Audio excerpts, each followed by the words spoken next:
Hi, I'm Ashley Frasca, host of Green and Growing, Atlanta's garden show on 95.5 WSB Radio every Saturday morning from 6 to 9. I want to bring you the top 3 things to be doing in the landscape this week or this weekend. Now, number 1, as you notice behind me, maybe not, tree's a little wet, the patio's wet. October is traditionally one of Atlanta's driest months, but we're finally seeing rain in the second week of October, so that's a good thing. Lawns need an inch of water a week in order to stay healthy and lush, and that is especially important if you've established a new lawn, be it through sod or seed. So if you've recently overseeded for fescue, that 1 inch is crucially important. Once the seed germination process starts, that grass cannot dry out. So Mother Nature, we have her to thank for this the next couple of days here in Atlanta, but otherwise have those sprinklers ready, an inch a week. Number 2, this is a great time, fall is, for planting, establishing new trees and shrubs and other things in the landscape. Some fall, lightly scented flowering plants that you may want to consider. Sasanqua camellia is a wonderful one. The blooms on mine at the house remind me of a fried egg.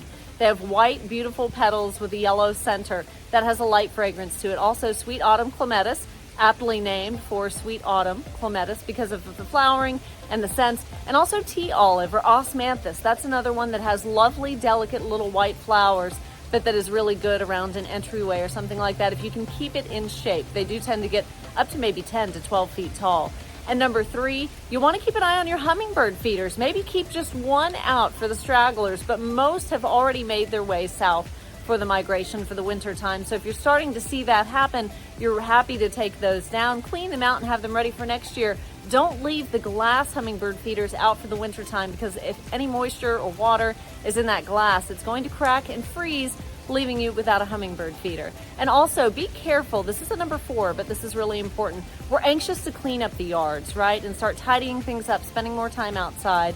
Don't be too quick to tidy up too much. You do want to leave some leaf debris in the beds around your yard, maybe underneath the trees where grass isn't going.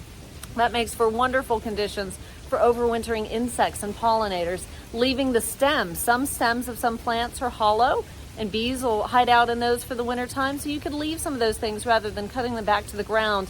But be mindful of things that you're pruning right now. You may only want to do a light pruning because that's going to induce new growth. And anything that gives out new growth, it may not have time to harden off before the colder months come. That's going to be detrimental to the plant. So any pruning that needs to be done, just light, no massive pruning unless you've been given the okay by your county extension agent or your landscaper. Again, you can catch Green and Growing every Saturday morning, 6 to 9 on 95.5 WSB. And for Neighborhood TV, I'm Ashley Frasca.